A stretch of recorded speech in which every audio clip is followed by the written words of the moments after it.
राधे राधे, जय श्री कृष्णा। जय हो शंकर भगवान की जय। जय हो माता पार्वती जी की जय। आप सभी को वैशाख मास की ढेरों शुभकामनाएं।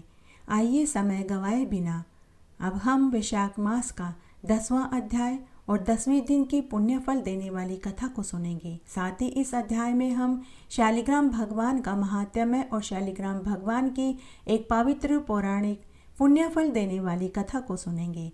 आइए सबसे पहले हम वैशाख मास का 10वां अध्याय सुनते हैं। जब माता सती ने अपने पिता के यज्ञ में अपने प्राणों की आहुति दे दी तो महादेव जी ने ब्रह्मचार्य व्रत धारण कर लिया और वे गंगा तट पर एक वृक्ष के नीचे बैठकर कठोर तपस्या करने लगे। दक्ष की पुत्री पतिव्रता सती ने राजा हिमाचल के घर उनकी स्त्री मेनका के गर्भ से पार्वती जी के रूप में जन्म लिया तथा वहीं पर उनका पालन पोषण होने लगा। उसी समय तारकासुर नाम का एक राक्षस भी उत्पन्न हो गया जिसने कठोर तपस्या करके ब्रह्मा जी को प्रसन्न कर लिया और ब्रह्मा जी से यह वरदान पा लिया कि वह किसी भी देवता, राक्षस, नाग, मनुष्य किसी से भी उसकी मृत्यु नहीं होगी। किसी भी प्रकार के आयुध, अस्त्र शस्त्र से वह नहीं मरेगा। तब पितामह ब्रह्मा जी ने तारकासुर को यह वरदान दे दिया, लेकिन साथ ही उसे यह भी कहा कि रुद्र भगवान के पुत्र से तुम्हारी मृत्यु होगी। तारकासुर राक्षस मन ही मन सोचने लगा कि महादेव जी के स्त्री ही नहीं है तो पुत्र कहाँ से होगा, और जब पुत्र ही नहीं होगा तो मेरी मृत्यु कैसे होगी। इस कारण उसने पितामह ब्रह्मा जी की बात को स्वीकार कर लिया। वरदान पाकर तारकासुर ने सबको दुख देना शुरू कर दिया। देवताओं को अपना दास बना लिया और देवांगनाओं को अपनी दासी बना लिया। इस प्रताड़ना से सभी देवता दुखी हो गए और पितामह ब्रह्मा जी की शरण में मदद मांगने के लिए पहुंच गए। तब ब्रह्मा जी ने देवताओं के दुख को सुना तो उन्होंने कहा कि ऐसा वरदान तो मैंने ही तारकासुर राक्षस को दिया था, लेकिन मैंने उसे वरदान देते समय यह भी कहा था कि महादेव के पुत्र के हाथ ही तुम्हारी मृत्यु होगी। अतः सिवाय रुद्र के पुत्र से ही तारकासुर राक्षस की मृत्यु संभव है, अन्य किसी भी उपाय से उसकी मृत्यु संभव नहीं है।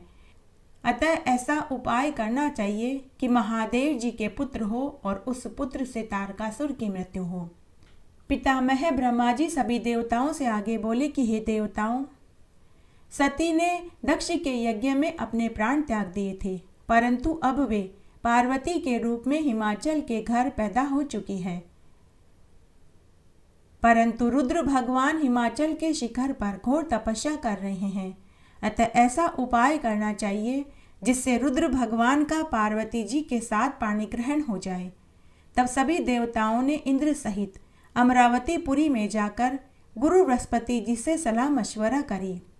फिर इंद्र ने अपने कार्य की सिद्धि के लिए नारद और कामदेव को बुलाया और उनसे कहा कि हिमाचल के घर जाकर उनको समझाओ कि पहले जन्म में दक्ष की पुत्री माता सती महादेव जी की पत्नी थी, अब वे ही पार्वती के रूप में आपके घर पुत्री के रूप में पैदा हुई है।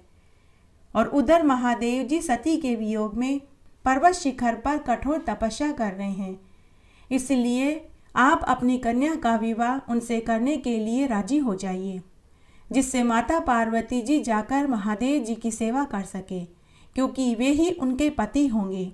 इंद्र की आज्ञा पाकर नारद जी को जैसा समझाया था वे वैसा ही करने के लिए हिमाचल पर पहुंच गए। फिर इंद्र ने कामदेव को बुलाया और कहा कि देवताओं के हित के लिए तुम बसंत ऋतु सहित तपोवन में जहाँ रुद्र भगवान तपस्या कर रहे हैं वहाँ जाओ और वहाँ पर बसंत का विस्तार करो, और जब पार्वती जी वहाँ पहुँच जाए तब धनुष चढ़ाकर ऐसा बाण मारो कि महादेव जी मोहित हो जाएं। ऐसा संगम होने पर देवताओं के सभी कार्य सिद्ध हो जाएंगे। कामदेव ने ऐसी आज्ञा पाकर रति को साथ लेकर तपोवन में बसंत ऋतु का प्रसार करने पहुँच गए। उस समय महादेव जी के पास उनकी सेवा करने के लिए पार्वती जी बैठी हुई थी कि तभी कामदेव ने पीछे से वृक्ष की ओट में छिपकर महादेव जी के ऊपर काम का बाण चला दिया, जिससे महादेव जी का मन चलायमान हो गया। जैसे ही कामदेव दूसरा बाण चलाने ही वाला था कि महादेव जी के मन में विचार आया कि उनके मन में चंचलता होने का क्या कारण है। जब उन्होंने चारों तरफ देखा तो उनको कामदेव दिखाई दिया। क्रोध से अपने मस्तक से उन्होंने तीसरा नेत्र खोला, जिसमें से भयंकर अग्नि उत्पन्न हुई, जिससे सारा संसार भयभीत हो गया और उसी अग्नि से धनुष सहित कामदेव भी जलकर भस्म हो गया। सभी देवता अपने कार्य की सिद्धि न देखकर इधर उधर भागने लगे। पार्वती जी भी डर कर एक ओर जाकर खड़ी हो गई। तब स्त्री की निकटता दूर करने के लिए महादेव जी वहां से अंतर्ध्यान हो गए।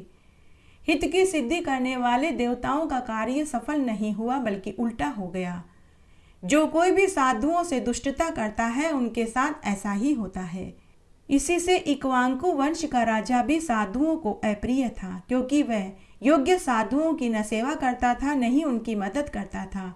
इसीलिए उसे मरने के बाद अगले जन्म में महान दुख भोगने पड़े और बुरी योनि में जन्म लेना पड़ा। उसी तरह कामदेव ने शिवजी का अप्रिय किया तो उसे भी दुख उठाना पड़ा। वह भी जल कर भस्म हो गया। राजा अम्बरीश नारद मुनि से आगे बोले कि हे देव ऋषि, आज आपके मुखारबिंद से वैशाख मास के महात्म्य को सुनकर मैं कृतकृत्य हो गया। अब मैं आपके मुखारबिंद से वैशाख मास में शालिग्राम भगवान के महात्म्य को भी सुनना चाहता हूँ। नारद मुनि कहने लगे कि हे राजन, तुम धन्य हो जो सदा भगवान की भक्ति में लगे रहते हो, दान तथा धर्म के कार्य करते रहते हो, भगवान के चरणामत को सिर पर धारण करते हो। एक समय चरणामत के पान से 12 वर्ष तक गंगाजल के पान का फल मिलता है। जो मनुष्य वैशाख मास में चरणामत का पान करता है उसको तो इसका दुगना फल मिलता है। फिर हे राजन, तुम तो सदैव ही हरि की भक्ति में लगे रहते हो, हरि के कीर्तन करते हो, कथा कहानियों को सुनते हो, भगवान का ध्यान पूजा पाठ करते हो। तुम्हें तो मरने के बाद सीधे मोक्ष की प्राप्ति होगी। नारद मुनि की बात सुनकर राजा अम्बरीश कहने लगे कि हे देव ऋषि, आप कहाँ से आए हैं और अब आप कहाँ जाएंगे। तब नारद मुनि राजा अम्बरीश से बोले कि हे राजन, मैं अनेक तीर्थों से घूमता हुआ आ रहा हूँ और अब वैशाख मास के नियम ग्रहण करने के लिए अपने आश्रम में जाऊंगा। नारायण को भांति और अपने आत्मा की शुद्धि के लिए वैशाख मास की एकादशी के नियम ग्रहण करूंगा। नारद मुनि के वचन सुनकर धर्मात्मा राजा अम्बरीश कहने लगा कि हे देव ऋषि, मुझ पर कृपा करके यह बतलाइए कि वैशाख मास में भगवान शालिग्राम के पूजन का क्या फल मिलता है। तब नारद मुनि राजा से बोले कि हे राजन, जो मनुष्य नित्य ही भगवान शालिग्राम की पूजन करता है, भक्ति दूर से ही उसके पास भागी चली आती है। जो शालिग्राम भगवान को मन में धारण करके किसी भी शुभ काम की शुरुआत करता है तो उसको अक्षय फल की प्राप्ति होती है। फिर जिस स्थान पर शालिग्राम की शिला और द्वारावती की शिला हो, इन दोनों के संगम से उस स्थान के वासी दुर्लभ मोक्ष को पाते हैं। जिस भूमि पर शालिग्राम की पूजा होती है उसके दर्शन मात्र से चाहे कितने ही पाप क्यों न हो, मनुष्य सब पापों से छूट जाता है और 5 कोस तक कोई पाप भी नहीं लगता। सब तरह के पापी भगवान शालिग्राम का पूजन करने से दुर्लभ मोक्ष को पाते हैं, इसमें कोई संदेह नहीं है। जिस घर में कोमल तुलसी के पत्तों से भगवान शालिग्राम की वैशाख मास में पूजा होती है, उस घर में यमराज के दूत कभी नहीं जाते हैं। नारद मुनि आगे बोले, भगवान शालिग्राम के पूजन से मनुष्य का शरीर पवित्र हो जाता है। जो भगवान शालिग्राम का पूजन वैशाख मास में श्रद्धापूर्वक करता है वह मरने के बाद स्वर्ग का वास पाता है। भगवान शालिग्राम को जो पंचामृत से स्नान कराता है वह फिर कभी दोबारा संसार में 84 के बंधन में नहीं पड़ता। जो वैशाख मास में हृदय से भगवान शालिग्राम की भक्ति करता है वह मुक्ति का भागी हो जाता है।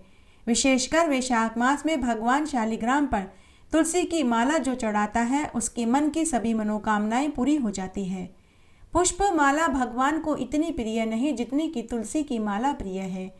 वैशाख मास में सदैव ही तुलसी विशेष करके प्रिय होती है, क्योंकि जिस प्रकार शालिग्राम विष्णु का रूप है, तुलसी माता लक्ष्मी का रूप है।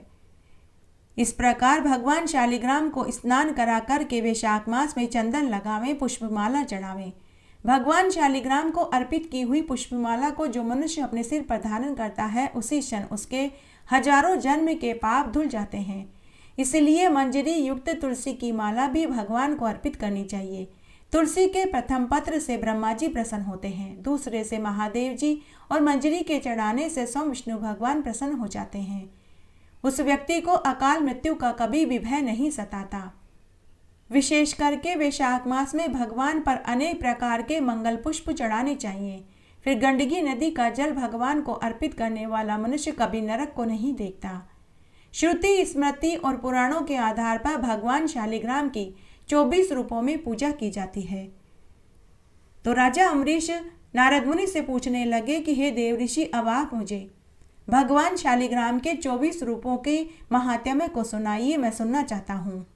तब नारद मुनि बोले कि हे राजन, तुमने मनुष्य की भलाई के लिए बहुत उचित प्रश्न किया है। अब मैं तुम्हें वैशाख मास में भगवान शालिग्राम के 24 रूपों का महात्म्य सुनाता हूँ, तुम ध्यान से सुनो। जो मनुष्य वैशाख मास में भगवान शालिग्राम के 24 रूपों की पूजा करता है, उसे कदम कदम पर अश्वमेध यज्ञ का फल मिलता है। हे राजन, भगवान के 24 रूपों के महात्म्य को तुम ध्यान से सुनो। सबसे पहले भगवान केशव की पूजा करनी चाहिए, दूसरे मधुसूदन भगवान की, तीसरे संकर्षण भगवान की, फिर दामोदर भगवान की, पांचवें वासुदेव भगवान की, छठे प्रद्युम्न भगवान की, सातवें विष्णु भगवान की, आठवें माधव भगवान की, नवम अनंत भगवान की, 10वें पुरुषोत्तम भगवान की, 11वें अदोषज भगवान की, 12वें जनार्दन भगवान की, 13वें गोविंद भगवान की, 14वें त्रिविक्रम भगवान की, 15वें श्रीधर भगवान की, 16वें ऋषिकेश भगवान की, 17वें नरसिंहदेव भगवान की, 18वें विश्वयोनि अर्थात सारे संसार के उत्पत्ति स्थान की, 19वें वामन भगवान की, 20वें नारायण भगवान की, 21वें पुंडरीकाक्ष भगवान की, 22वें उपेंद्र भगवान की, 23वें हरि भगवान की और 24वें भगवान कृष्ण की।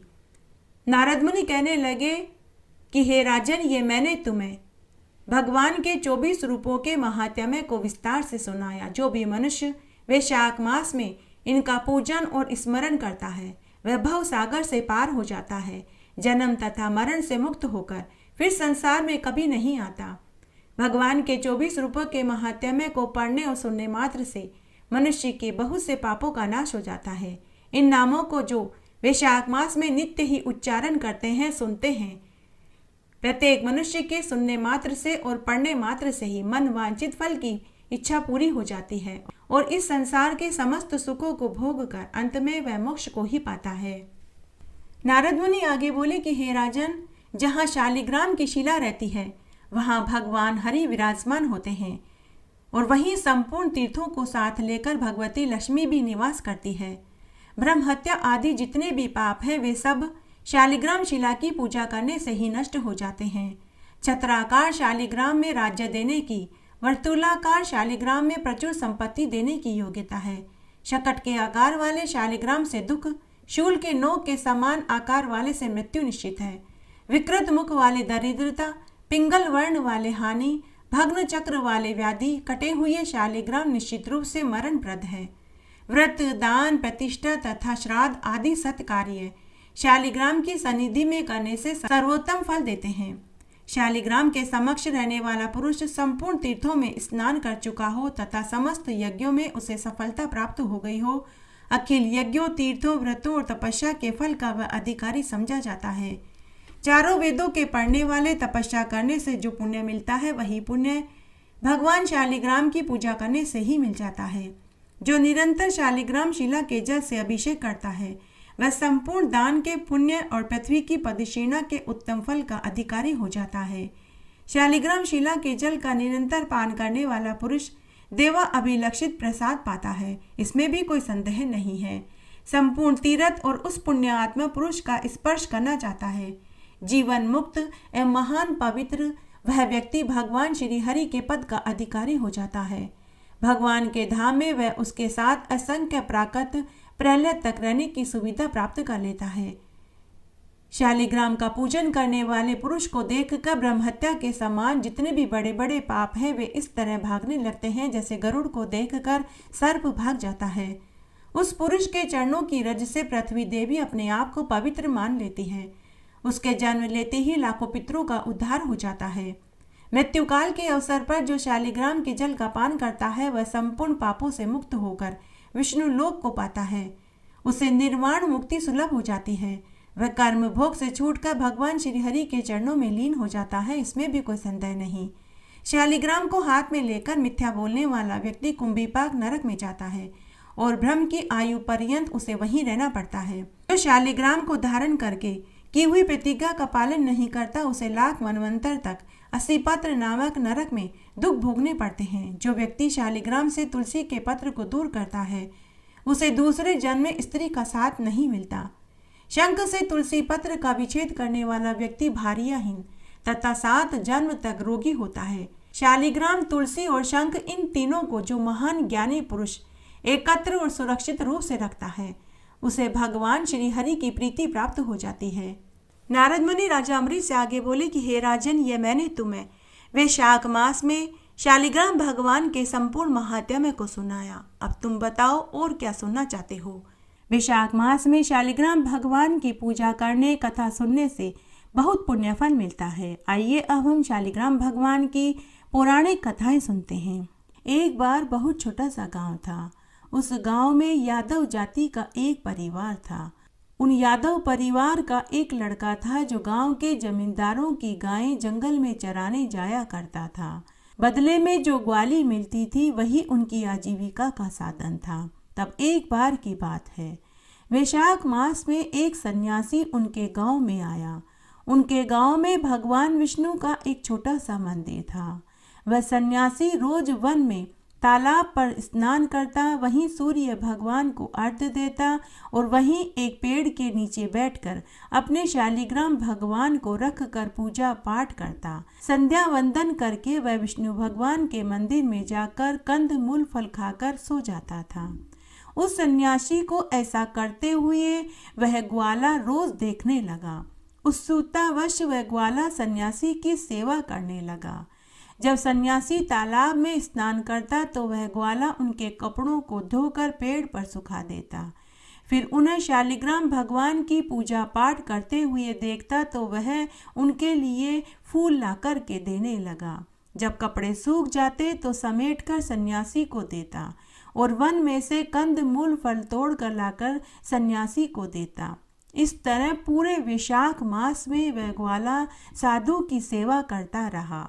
जब वैशाख मास की पूर्णिमा तिथि आई तो वह साधु उस स्थान से अन्यत्र जाने लगा तो वह ग्वाला उदास होकर बैठ गया। साधु ने ग्वाले से पूछा कि पुत्र, तूने पूरे वैशाख मास में मेरी सेवा करी है। पुत्र, तुम मांगो, तुम्हें क्या चाहिए, मैं तुम्हें देना चाहता हूँ। तो वह ग्वाला बोला कि हे महाराज, अगर आप मुझे कुछ देना चाहते हैं तो अपने इस शालिग्राम भगवान को मुझे दे दीजिए। मैं भी इनकी सेवा पूजा करना चाहता हूँ। ऐसा सुनते ही साधु ग्वाले से बोला कि पुत्र, तुम शालिग्राम भगवान को छोड़कर अन्य कुछ भी मांग लो, धन दौलत पैसा, मैं सब देने को तैयार हूँ, लेकिन मैं अपने प्रभु के बिना जीवित नहीं रह सकता। अगर तुम्हें मैंने प्रभु को दे दिया तो मेरे प्राण निकल जाएंगे। लेकिन ग्वाले ने भी जिद पकड़ ली कि अगर आप देना चाहते हैं तो शालिग्राम भगवान ही दीजिए, अन्यथा मुझे कुछ नहीं चाहिए। इस तरह उनकी बातचीत बढ़ गई। देखते ही देखते वहाँ उस ग्वाले के माता पिता, सरपंच और सभी गांव वाले एकत्र हो गए। तब गांव के सरपंच ने साधु से कहा कि हे साधु महाराज, ये बच्चा है, आप इस बच्चे की बात मानकर अपने शालिग्राम भगवान को क्यों नहीं दे देते। तब साधु ने देखा कि पूरा गांव और बच्चे के माता पिता, सरपंच सभी देख रहे हैं, तो साधु थोड़ी देर के लिए कुछ सोचने लगा और फिर बोला कि ठीक है, कल यहीं तालाब पर पूजा आदि से निवृत्त होकर मैं तुम्हें शालिग्राम भगवान दे दूंगा। दूसरे दिन उस साधु ने जंगल में से एक काले पत्थर को ढूंढा जो कुछ शालिग्राम भगवान जैसे ही दिखाई दे रहे थे। उसने उन्हें एक सिंहासन पर बैठाया और सुंदर सुंदर वस्त्र व आभूषणों से सजाया और उसी तालाब पर पहुंच गया। वहीं पर वह ग्वाला, उसके माता पिता, गांव वाले और सरपंच भी पहुंच गया। तब साधु ने पहले तालाब पर स्नान किया, सूर्य नारायण भगवान को तालाब में से जल लेकर अर्घ्य दिया, फिर नकली शालिग्राम भगवान की पूजा करी, उन्हें सुंदर सुंदर वस्त्र और आभूषणों से सजाकर सिंहासन पर बैठाया और उस नकली शालिग्राम को ग्वाले को दे दिया। उस ग्वाले की उम्र लगभग 12 साल की रही होगी। वह ग्वाला शालिग्राम भगवान को लेकर घर आ गया।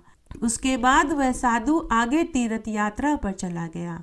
साधु ने जाने से पहले ग्वाले से कहा कि पुत्र, तू रोज स्नान करके भगवान शालिग्राम को स्नान कराना, फिर भोजन खिलाना, उसके बाद ही तुम भोजन करना।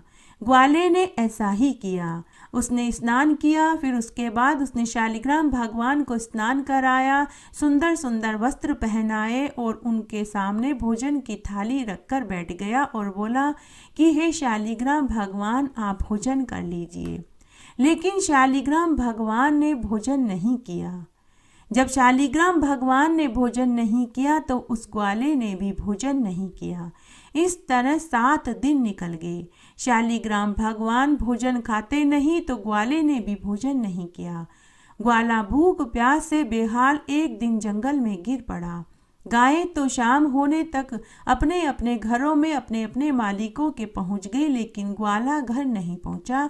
तो उसके माता पिता उसे ढूंढते ढूंढते वन में पहुंचे। उन्होंने देखा कि उनका बेटा वन में बेहोश पड़ा है।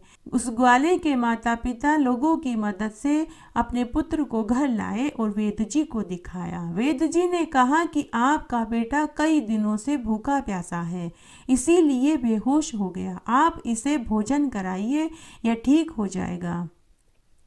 इसे अन्य और कोई बीमारी नहीं है। वेद जी ऐसा कहकर चले गए। उसके माता पिता को महान आश्चर्य हुआ कि वे रोज अपने पुत्र को 4 रोटी पोटली में बांध कर के देते थे, फिर ये रोटी खाता क्यों नहीं था। जब ग्वाले को होश आया तो माता पिता ने उससे इसका कारण पूछा। तो ग्वाला बोला कि माँ बाबा, सन्यासी साधु महाराज ने कहा था कि पहले शालिग्राम भगवान को भोजन कराना, उसके बाद ही तू भोजन करना।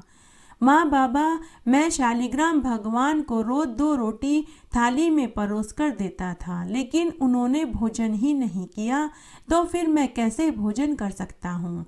जैसे ग्वाला भोला था, उसके माता पिता भी भोले भाले थे। तो वो भी बोले कि पुत्र, अब तुम अकेले क्यों भूखे रहोगे। हम भी जब तक तुम्हारे शालिग्राम भगवान भोजन नहीं करेंगे, हम भी भोजन ग्रहण नहीं करेंगे। इस तरह ग्वाले के साथ उसके माता पिता ने भी अन्न जल त्याग दिया। तब बैकुंठ में बैठे भगवान शालिग्राम को उनके ऊपर दया आ गई। भगवान सोचने लगे कि ग्वाले के साथ उसके माता पिता भी भोले हैं। अगर आज मैं इनका सत नहीं रखूंगा तो कलयुग में मुझे कौन पूजेगा। अगर ये भोजन नहीं करेंगे तो इनकी मृत्यु का पाप मेरे सिर ही लगेगा। तब बैकुंठ में बैठे भगवान शालिग्राम उनके घर प्रकट हो गए और भोजन खाना पड़ा। भगवान शालिग्राम उनके साफ सच्चे मन से प्रभावित हो गए। अब शालिग्राम भगवान रोज सुबह शाम उनके यहाँ भोजन करने के लिए जाने लगे और दिन में ग्वाले के साथ उसकी गायें भी चराने जाते। इस तरह कई बरस बीत गए। तब एक बार वह साधु उसी गांव में दोबारा आया। साधु का मन हुआ कि मुझे उस ग्वाले से मिलना चाहिए जिसे मैंने नकली शालिग्राम भगवान दिया था। साधु उसी वन में तालाब के पास पहुंचा तो उसे वही ग्वाला दिखाई दिया। साधु ने ग्वाले से पूछा कि अरे पुत्र, तुमने मुझे पहचाना या नहीं। ग्वाले ने साधु के चरण छुए और बोला कि हे महाराज, आपकी ही कृपा से तो रोज मुझे शालिग्राम भगवान के दर्शन होते हैं। मैं आपको भला कैसे भूल सकता हूँ। साधु ग्वाले से बोला कि अरे मूर्ख बालक, मेरे प्रभु ने मुझे आज तक दर्शन नहीं दिए, तुझ अज्ञानी को कहाँ से देंगे। तो वह ग्वाला बोला कि अरे साधु महाराज, अभी मैं आपको दर्शन कराए देता हूँ। वो देखिए, बड़ के पेड़ के नीचे छोटी सी मुरलिया लिए हुए, पीताम्बर ओढ़े हुए, घुंघराले बाल वाले जो वो बैठे हैं, वही तो शालिग्राम भगवान हैं। लेकिन साधु को शालिग्राम भगवान कहीं दिखाई नहीं दिए। साधु बार बार आंखें मलता रहा, लेकिन उन्हें कहीं भगवान दिखाई नहीं दिए। तब साधु ने उसी तालाब में डूब कर मरने का निश्चय किया। तभी वहाँ आकाशवाणी हुई, हे साधु, जिस दिन तेरा मन इस ग्वाले की तरह साफ और निर्मल होगा उस दिन मैं तुझे दर्शन दूंगा। आत्महत्या करना घोर पाप है। तब साधु ने हाथ जोड़कर शालिग्राम भगवान से कहा कि हे प्रभु, मुझे माफ कर दीजिए। मैं जगह जगह तीर्थों में जाकर स्नान करता रहा लेकिन मन नहीं साफ कर पाया। उसके बाद उस साधु ने उसी गांव में रहकर सच्चे हृदय से भगवान शालिग्राम की पूजा करने लगा। तब उस साधु का जब अंत समय आया तो भगवान शालिग्राम ने साधु को भी दर्शन दिए। शालिग्राम भगवान तो भाव के भूखे होते हैं, उन्हें दिखावा पसंद नहीं होता। हे शालिग्राम भगवान, जैसे आपने ग्वाले को और बाद में साधु को दर्शन दिए वैसे सबको देना, कहानी कहने वाले को, सुनने वाले को और हुक्कारा भरने वाले को। घटती हो तो पूरी हो तो परवान चढ़े, भूले बिसरे नाम तेरे भंडार में भरे। वैशाख मास में कथा कहानियाँ और महात्म्य में सुनने के बाद आरती जरूर बोलनी चाहिए। आइए आप भी मेरे साथ भगवान जगदीश की आरती बोलिए, इससे महात्म्य में सुनने का संपूर्ण फल प्राप्त होगा। ओम जय जगदीश हरे, स्वामी जय जगदीश हरे। भक्त जनों के संकट, दास जनों के संकट क्षण में दूर करे। ओम जय जगदीश हरे, जो ध्यावे फल पावे, दुख विन से मन का। स्वामी दुख विन से मन का, सुख संपत्ति घर आवे, कष्ट मिटे तन का।